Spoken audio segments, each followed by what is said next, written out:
Good day, Methodist Dave here, professional theologian and Bible teacher with our daily devotional for Monday, May 11th. Day after Mother's Day. Hope that you had a chance to do something special with your mom. Say thank you to her. If you've lost your mother, our hearts go out to you. It's a tough thing. Moms are so important. If it weren't for mothers, we wouldn't be here. Let's look at verse 10 here. When the righteous do well, the city rejoices. When the wicked perish, there is joy. Conversely, when the righteous perish and the wicked flourish, there is sorrow and misery. And there's nothing more apparent than looking at some of our inner cities right now, like Seattle and New York and Chicago, where the cops have no backing, they have no support, where criminals have the tacit approval of the government, where they're allowed to do whatever they want and not suffer any repercussions, and businesses flee and money flees. People flee. The people who can leave are leaving. And Starbucks is pulling out of Seattle. Of course, the mayor downplays that, but you can see the city is on its last legs. Crime is so high. A lot of good police officers have left the department because they realize that the government doesn't support them or won't protect them or won't encourage them, where the city allowed protesters to seize control of downtown Seattle and put up barricades, and the police weren't allowed to go back there or do anything up.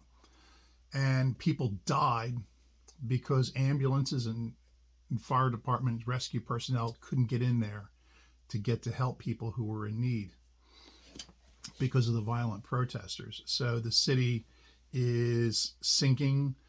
Chicago is losing businesses. Walgreens and Targets and Walmarts are leaving Chicago because these stores are sick and tired of crowds walking into their store and just robbing them blind. It hurts their bottom dollar. It endangers their employees. Their employees will have to hide in fear because if they try to interfere, they'll be assaulted by these mobs of criminal thugs, human garbage. And they leave, and then the community stands there and says, well, where are we supposed to get our medicine? Where are we supposed to get our groceries? Well, where are you? Where are you? That's your fault, not ours. If the residents of the community had said to the leadership, stop these crowds of looters, stop them, well, then things would have changed. You look to other communities around this country where people are leaving cities like New York and Chicago and Seattle, and they're fleeing to other communities where there is law and order, where there is a good government, where there is a partnership that recognizes that business brings tax dollars and revenue in and doesn't utilize city services. We had in Pleasantville, a huge business block was torn down and housing was built there.